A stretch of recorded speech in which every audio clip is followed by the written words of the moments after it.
No episódio de hoje, histórias de caminhoneiro de terror, um compilado de histórias sinistras e macabras que não aconteceram de verdade, mas poderiam ter acontecido com você. História 1. A última parada na estrada 66. Meu nome é Osvaldo.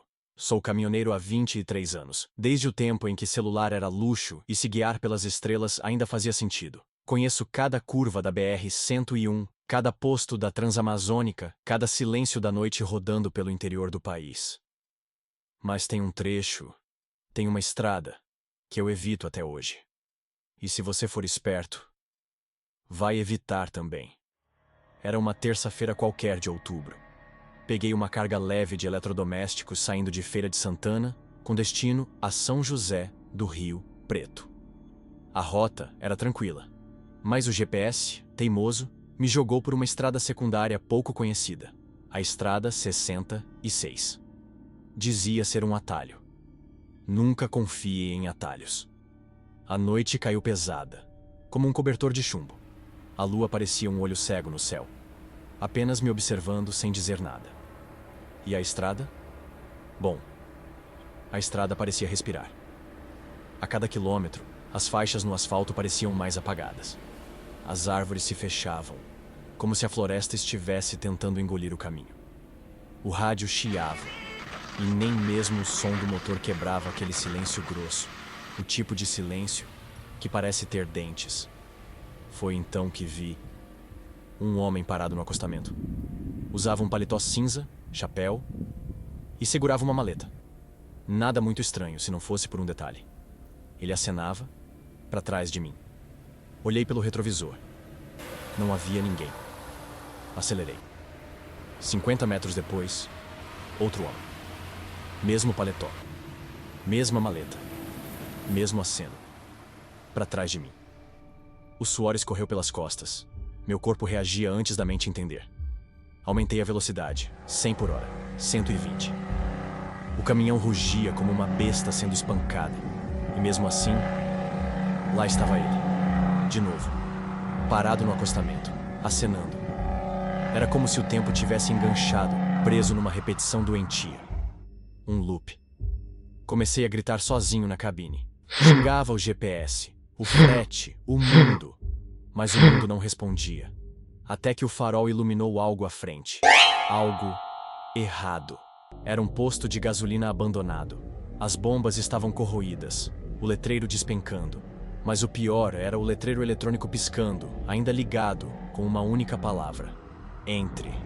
Meus dedos viraram chumbo. O caminhão entrou sozinho. Eu juro por tudo que é sagrado, eu não virei o volante. Mas ele virou. Como se mãos invisíveis estivessem no controle. Fui parar em frente à lojinha do posto. As luzes estavam apagadas, mas uma televisão lá dentro estava ligada, transmitindo um vídeo de segurança. Mostrava a mim mesmo chegando no posto. Mas o relógio marcava 3 horas e 12 minutos da manhã. E ainda eram 2h47. Nesse momento, tudo congelou. Um som grave, úmido, começou a ecoar, como um choro afogado ou uma risada cheia de dentes. A porta da loja se abriu. Não havia ninguém visível. Mas o cheiro era de terra molhada, diesel e carne apodrecida. De repente, reflexos no para-brisa. Reflexos de pessoas atrás de mim, dentro do caminhão. Mas eu estava sozinho. Girei a chave. Nada. A bateria estava cheia, mas o motor se recusava. Na tela da TV, meu reflexo sorriu e estendeu a mão, como se dissesse: agora é sua vez. Eu saí correndo da cabine. Nem pensei. Apenas corri, os pés afundando na lama imaginária que antes era asfalto. O posto parecia se afastar, como se o mundo estivesse se dobrando em volta de mim. E no meio da estrada, lá estava ele, de novo, o homem da maleta. Mas agora ele estava de frente. E o rosto não tinha traços. Era uma massa cinza, lisa, como uma máscara de argila, sem olhos, sem boca, sem história.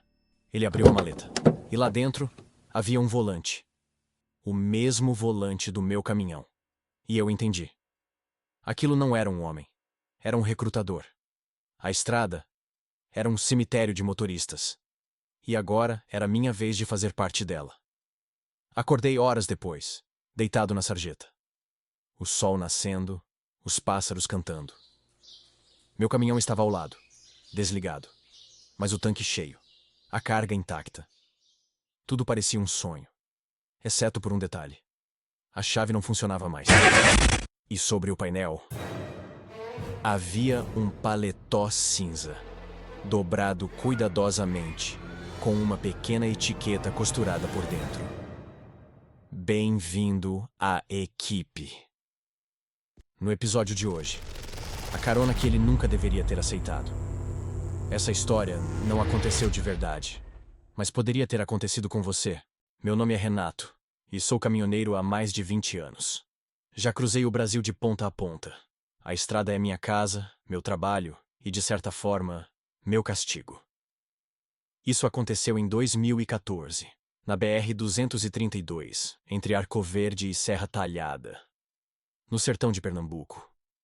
Um trecho seco, quase deserto, cortando o nada como uma cicatriz no meio do sertão. Era por volta de 2 horas da manhã.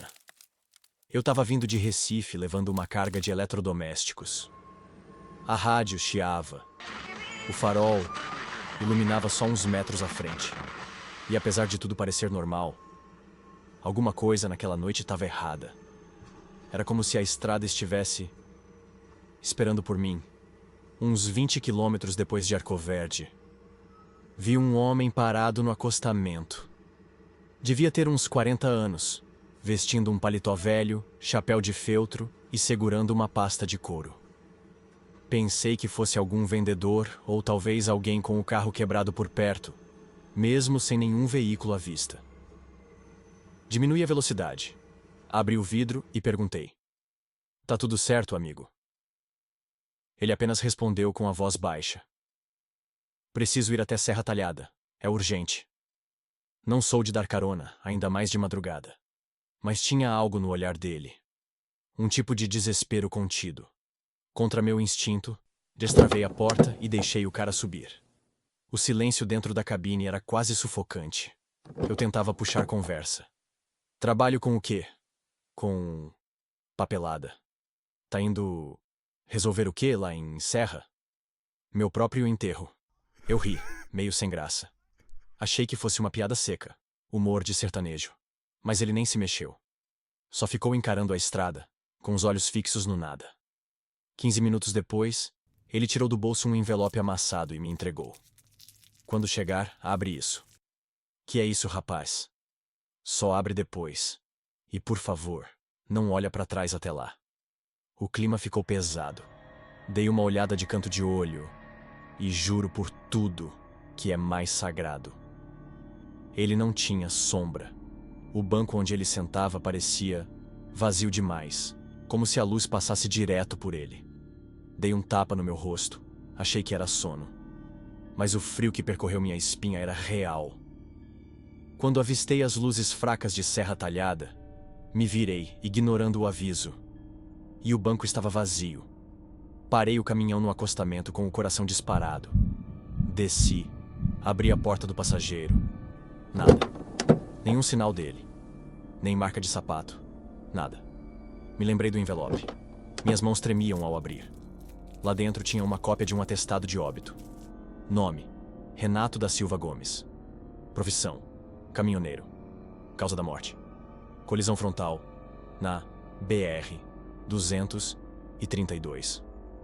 Data: exatamente naquele dia. Senti as pernas cederem. O que eu era naquele momento? Um morto sonhando que ainda dirigia? Ou um vivo carregando o aviso da própria morte? Corri até uma borracharia próxima, pedi socorro, mas ninguém me viu chegar. Nem responderam quando gritei. Eu via as pessoas, mas elas não me viam. Eu falava, mas minha voz não saía. Desde aquele dia, eu nunca mais parei de dirigir. Cruzo o Brasil inteiro, sempre com a pasta no banco do lado, esperando alguém que finalmente consiga me ouvir.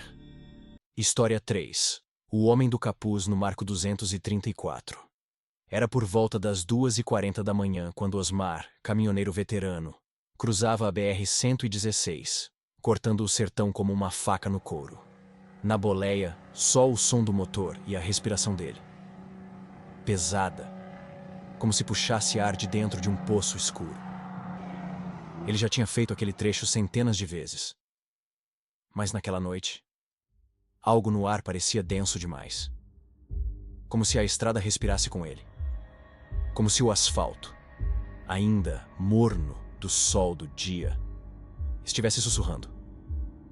Na altura do marco 234, os faróis varreram algo estranho na margem da pista. Um homem parado, imóvel, capuz cobrindo o rosto, braços soltos, como um boneco largado na beira da cama. Nada de novo.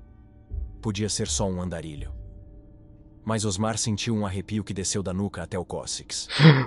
A sensação era de que aquele homem não tinha olhos. Mas via tudo. Seguiu adiante. Pisou mais forte no acelerador, como se a velocidade fosse um exorcismo. Mas 5 minutos depois, lá estava ele de novo. O mesmo homem, no mesmo marco. Osmar brecou. Olhou no retrovisor. Ninguém atrás. Ninguém à frente. Tô ficando doido, murmurou. Jogou água no rosto. Respirou fundo. E seguiu. 10 minutos depois, na curva do viaduto da Ponte Seca, ele surge pela terceira vez. Mesmo capuz. Mesmo março. Mesmo silêncio assassino. Só que agora, ele estava no meio da estrada. Osmar freou com tudo. A carreta quase girou. O farol iluminou o rosto escondido. E por um segundo, o capuz tremulou com o vento. Não havia rosto. Só um buraco negro. Um vazio em forma de homem. Osmar gritou, mas o som não saiu. O rádio ligou sozinho. Estava chiando. E por trás do chiado, uma voz repetia: Marco 234, você nunca saiu de lá. Marco 234, você nunca saiu de lá. Osmar fechou os olhos. Quando abriu, estava amanhecendo. Ele estava parado no acostamento, no marco 234. A cabine cheirava a ferrugem. O relógio do painel piscava 2 horas e 40 minutos. E no banco do passageiro, um capuz. Seco, empoeirado, mas quente. Como se alguém tivesse acabado de sair dali. No episódio de hoje, o rastreador nunca parava no mesmo lugar. Essa história não aconteceu de verdade, mas poderia ter acontecido com você. Renato passava suas noites cruzando o país numa carreta branca, como uma alma penada vagando pelo asfalto. Há 30 anos que ele dirigia. Já viu de tudo.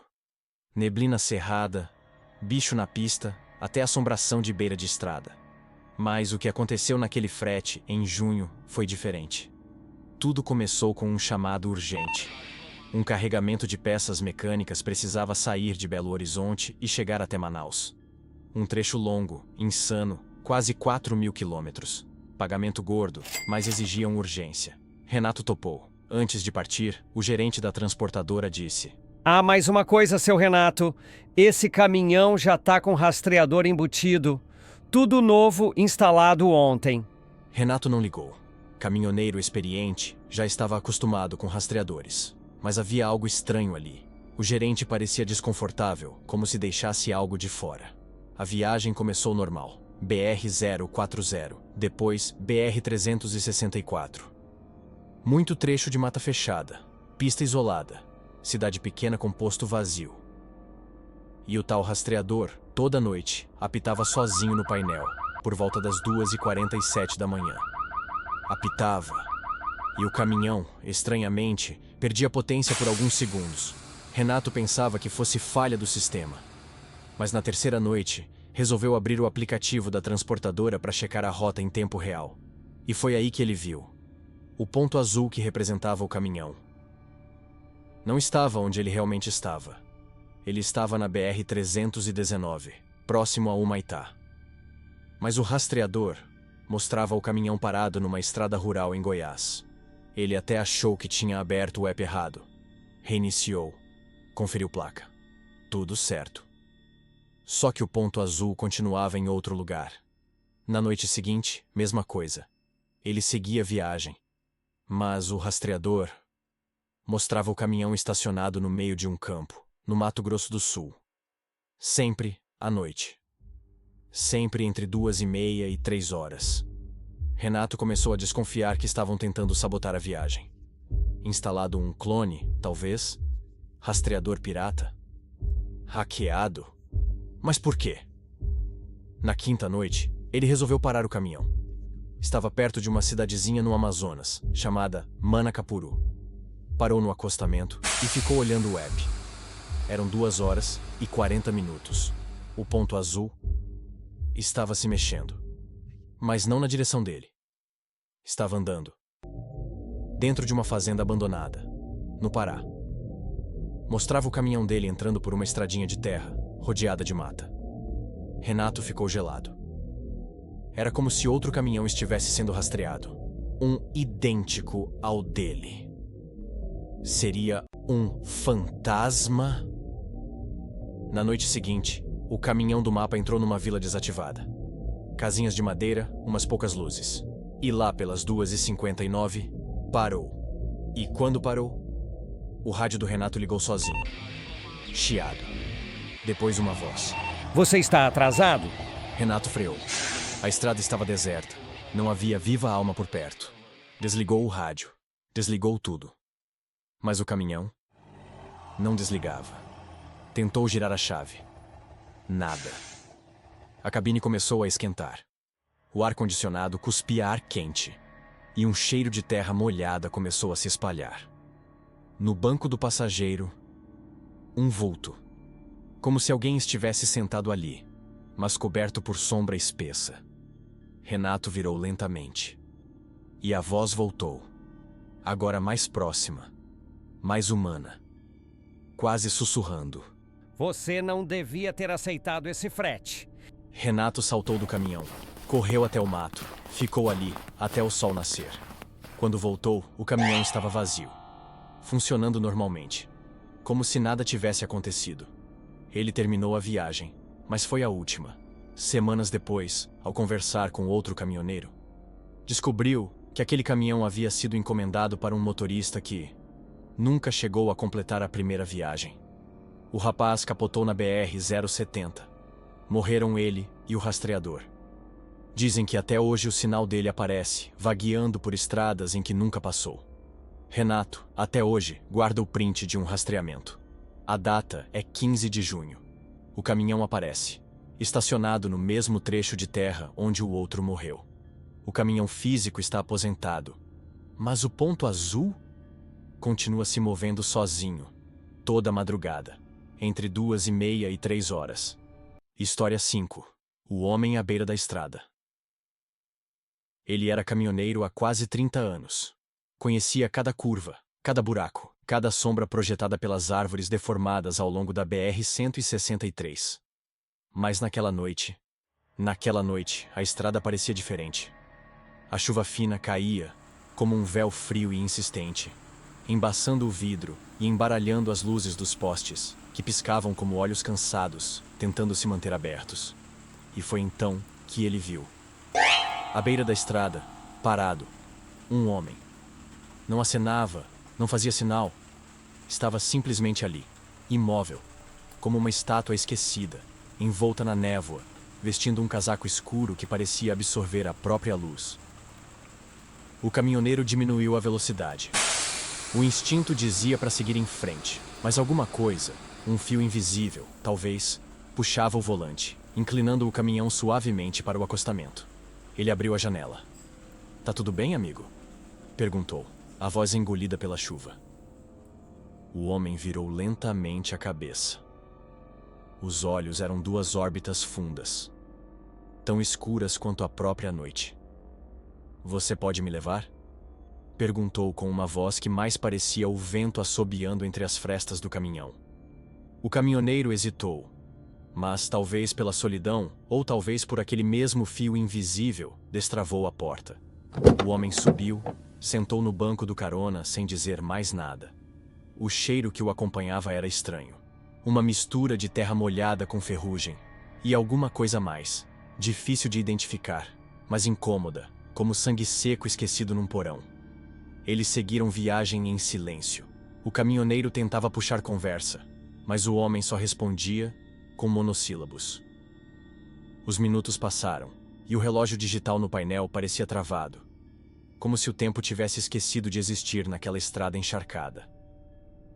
Até que, depois de alguns quilômetros, o homem falou: "Pode me deixar aqui."